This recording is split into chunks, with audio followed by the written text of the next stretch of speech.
क्या कोलकाता कांड की जांच की दिशा बदलनी चाहिए? आरजीकर अस्पताल के क्राइम में रेप की घटना को केंद्र में रखकर बहस हो रही है। क्या इसका फोकस कहीं और है? जो क्या सीबीआई कुछ नए रहस्यों से पर्दा उठा पाएगी?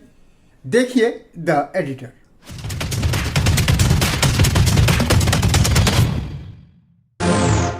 हर घड़ी दिल जिगर तेरे नाम करने वालों का देश अंगदान के मामले में बहुत फिसड्डी है।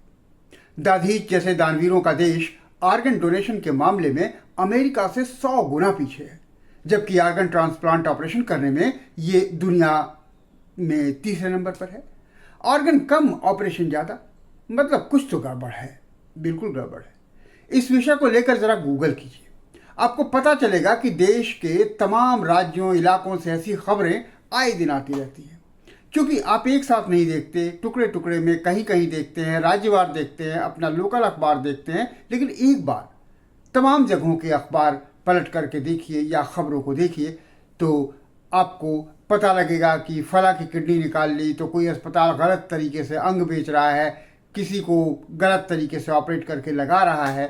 कोलकाता कांड के पीछे की कहानी भी कुछ इससे मिलती जुलती बताई जाती है। सूत्र कह रहे हैं कि अस्पताल कई तरह के मेडिकल गोरख धंधे में लिप्त था, यहां तक कि मानव अंगों की तस्करी, खरीद फरोख्त और इलीगल ऑर्गन ट्रांसप्लांट तक यहां पर निपटाया जाता था।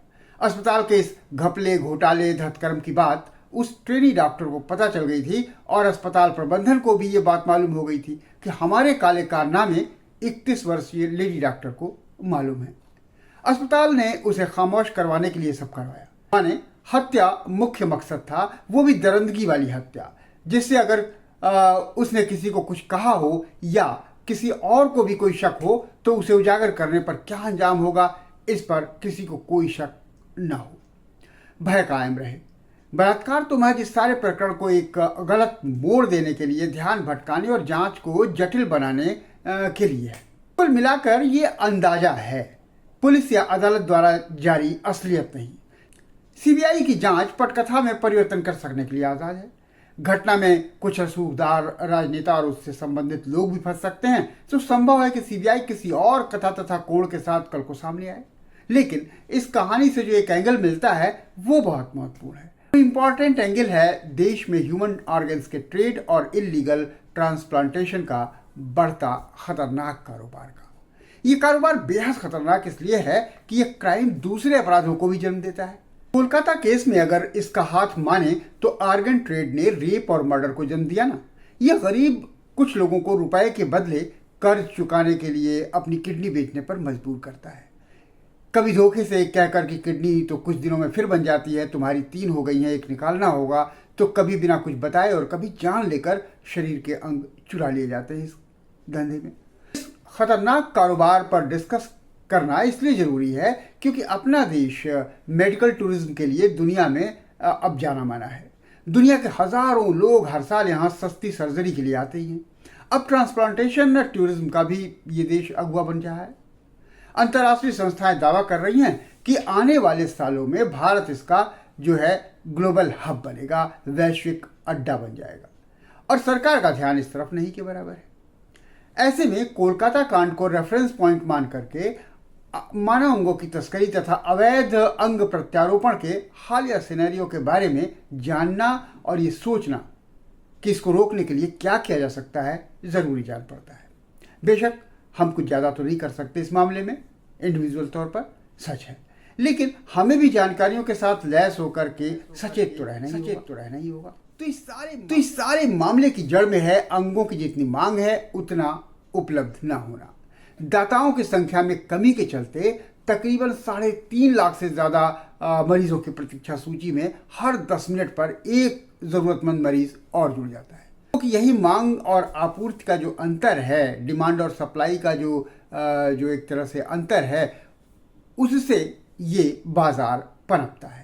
डिमांड के मुकाबले सप्लाई इसलिए कम है क्योंकि अंगदान बेहद कम है। फिलहाल लैब में अंग बनाकर ब्रांडेड बनावटी अंग बिकने अभी तो शुरू नहीं हुए हैं। सो इसकी कालाबाजारी ही इसके मिलने का एकमात्र उपाय है। इसी के चलते ये बाजार कारोबार अपराध पसर रहा है, फैल रहा है। देश में हर साल औसतन 20,000 गुर्दे चाहिए होते हैं, जिसमें से महज 3% की जरूरत वैधानिक तौर पर पूरी हो पाती है। इसके अलावा जो 97% है वो या तो डेथ कर जाते हैं या फिर किसी तरीके से यहाँ वहाँ से उसमें से 1-2% जो है लोग वो यहाँ वहाँ से जुगाड़ करते हैं। दिल, फेफड़े, आंखें, लीवर, इनकी गिनती अलग है, इनकी मांग भी बहुत ज़्यादा है, ये बहुत कम मात्रा में मिलते हैं। चमड़ी, एम्ब्रियो और ब्लड प्लाज्मा का भी बाजार अब उभर रहा है। ऐसे में मांग बढ़ते ही अवैध अंगों का यह बाजार और ज़्यादा उभरेगा। अगर अंगदान के जरिए उपलब्धता बढ़ाई नहीं गई तो ये समस्या हल नहीं होने वाली है। ऑर्गन डोनेशन बढ़ाने के लिए स्वास्थ्य मंत्रालय को ऐसा अभियान चलाना होगा जिससे लोगों की सोच बदले, वो ये माने कि हाँ, ऑर्गन डोनेशन में कोई बुराई नहीं है और हमें करना चाहिए, ये एक पुण्य का काम है। अंगदान को बढ़ावा देने के लिए दानदाता को सरकारी नौकरी दे दी जा सकती है, कोई छोटी बड़ी जो उसके लिए उपयुक्त हो, या फिर रेलवे, हवाई जहाज़ में टिकट जो है उस पर कुछ कंसेशन हो सकता है। चिकित्सा की सुविधा दी जा सकती है सरकारी अस्पतालों में, कुछ आवास दिया जा सकता है इस तरह के, या सरकारी सेवा में कोई छूट हो, इजी फाइनेंशियल हेल्प हो। ऐसी सुविधाएं अगर दी जाए उनको तो संभव है कि वो इसकी तरफ प्रेरित हों।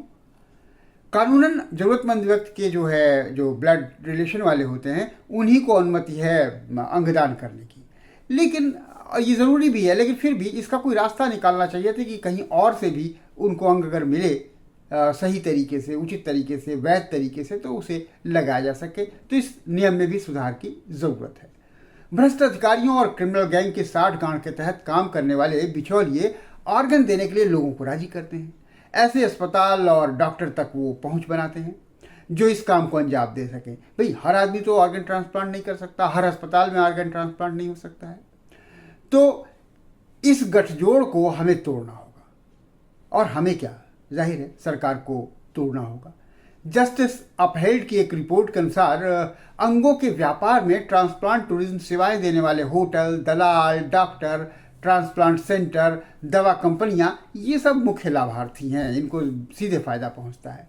ट्रांसप्लांट टूरिज्म को रोकना है तो भ्रष्ट मेडिकल प्रोफेशनल्स, अस्पताल के प्रशासकों, टूरिस्ट गाइड, प्रयोगशाला के कर्मचारियों, ड्राइवरों, इन तरह के जो अपराधियों का जो नेटवर्क है उसे ध्वस्त करना होगा। और इसके लिए जो कानून बने हैं, ऐसा नहीं कि इसके लिए कानून नहीं है, लेकिन उसके लिए जो कानून बने हैं उन मौजूदा कानून की जो खामियां हैं उनको दूर करके उनको बहुत कड़ाई से लागू करना होगा। WHO का अनुमान है कि हर साल करीब 20,000 भारतीयों के गुर्दे या तो धोखे से निकाल लिए जाते हैं या फिर वे अपनी किडनी गरीबी के चलते कर्ज चुकाने के लिए बेच देते हैं। बेहतर हो कि पीड़ितों के लिए चिकित्सा देखभाल, कानूनी सहायता और पुनर्वास वगैरह की सहायता दी जाए, और ऐसा प्रावधान किया जाए कि मान लीजिए किडनी निकाल ली गई, अब कुछ नहीं हो सकता है, तो उसके ठीक होने के बाद उनको कुछ सहायता दी जाए और समाज में भी रीस्टैब्लिश किया जाए उनको। ये समस्या राष्ट्रव्यापी है और इसके तार ईरान, पाकिस्तान के अलावा यूरोपीय देशों से जुड़े हुए हैं। भारतीयों को विदेशों में ले जा करके या विदेशियों को यहाँ ला करके ये धंधा जारी है। समस्या राष्ट्रव्यापी है और विदेशों तक इसके तार जुड़े हुए हैं, जैसे ईरान, पाकिस्तान और कई यूरोपीय देशों तक इसकी पैठ है। भारतीयों को विदेश में ले जा करके या विदेशियों को यहाँ लाकर ये धंधा जारी है। अमेरिका की कांग्रेसनल रिसर्च रिपोर्ट के अनुसार लेबनान में सीरियाई शरणार्थियों, उत्तरी अमेरिका में अफ्रीकी शरणार्थियों और चीन अपने वहाँ के जो अल्पसंख्यक हैं उनके अंगों की तस्करी कर रहा है। बहुत सी जगहों पर जातीय अल्पसंख्यक जो हैं उनके अंगों की तस्करी करने के लिए उनको मारा जा रहा है। इस्लामिक स्टेट ने भी अपने कैदियों के अंगों की तस्करी क्षेत्रीय जो आपराधिक नेटवर्क था उसके जरिए किया।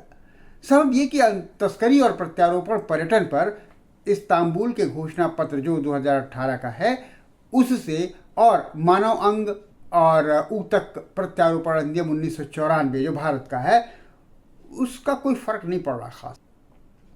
उसे असरदार बनाना होगा। हमें अंतर्राष्ट्रीय संगठनों और दूसरे देशों के साथ मिलकर कोई ऐसा तंत्र बनाना होगा जिससे एक दूसरे से सहयोग करके तस्करी के नेटवर्क पर निगरानी रखी जा सके और उन्हें नष्ट किया जा सके। ये सुनिश्चित करने के लिए कि सभी चिकित्सा सुविधाएं अंग प्रत्यारोपण के लिए सख्त दिशा निर्देशों का ईमानदारी से पालन कर रही हैं, अचानक औचक ऑडिट आवश्यक है। लीगल ऑडिट कमेटी सख्ती के साथ काम करे। उसे जो मरीज हैं उसके कानूनी दस्तावेजों को बहुत विस्तार में और गहराई से देखना चाहिए, वरना बहुत फर्जीवाड़ा हो रहा है। अभी एक डेली अखबार ने इस पर अच्छी खासी सीरीज की है। आखिरकार अंग तस्करी के खिलाफ सख्त कानून बनाना और कानून प्रवर्तन अधिकारियों को प्रशिक्षित करना, कानून को अनुपालन करवाना, ये सब सरकार की जिम्मेदारी है। मानव अंगों के व्यापार के खतरों के बारे में जनता को शिक्षित किया जाए तो बहुतेरे लोग जो है इसके जाल में आने से बच सकेंगे। देश में मानव अंगों की खरीद फरोख्त और अवैध प्रत्यारोपण का इतिहास 4 दशक कम से कम पुराना है, बल्कि यूं कह लें कि लगभग 45 साल से ज़्यादा ही हो रहा होगा। दुनिया का पहला अंग प्रत्यारोपण अमेरिका में किया गया। साल था 1954। गुर्दे के इस प्रत्यारोपण के 17 साल बाद 1971 में भारत के वेल्लोर क्रिश्चियन मेडिकल कॉलेज में किडनी ट्रांसप्लांट हुई। इसकी सफलता के दशक भीतर ही लोगों में जो ऑर्गन ट्रांसप्लांटेशन के प्रति जागरूकता आ गई और इसके चलते लोग उसके लिए जाने लगे ट्रांसप्लांटेशन कराने के लिए। जाहिर है अंगों की मांग बढ़ी और ऑर्गन की मांग बढ़ी, लेकिन पर्याप्त संख्या में मानव अंग जो है मिले नहीं। तो इसके चलते अंगों के अवैध खरीद फरोख्त तथा चोरी छिपे ट्रांसप्लांटेशन, इसका मामला बढ़ता चला गया। घटनाएं तमाम सरकारी और अंतर्राष्ट्रीय संस्थाओं के प्रयासों के बावजूद इस पर कोई प्रभावी रोक नहीं लग पाई। थोड़ी बहुत कहीं धरपकड़ होती है, मुकदमे चलते हैं, पकड़े जाते हैं, लेकिन कोई बहुत इम्प्रेसिव रोक नहीं है इस पर। ये काम तो देखिए सरकार को ही करना है कि वो किसी तरीके से इसको रोके, लेकिन फिलहाल सरकार लगता है अभी दूसरे बहुत से कामों में व्यस्त है। लोग बलात्कार को केंद्र में रखकर कोलकाता कांड को देख रहे हैं, सरकार भी, जबकि मुख्य मुद्दा मानव अंगों की तस्करी का है। और अगर इस पर जल्द ही कड़े कदम नहीं उठाए गए, इस पर ध्यान नहीं दिया गया, तो समझिए 1 दशक के भीतर ये मामला बहुत बड़ा आकार लेने वाला है और ये दूसरे कई अपराधों को जन्म देने वाला है। तो द एडिटर के इस एपिसोड में यहीं तक। मिलते हैं फिर अगले एपिसोड में, अगली बार किसी नए मुद्दे के साथ। देखते रहिए द एडिटर। संजय श्रीवास्तव को इजाजत दीजिए। नमस्कार, धन्यवाद।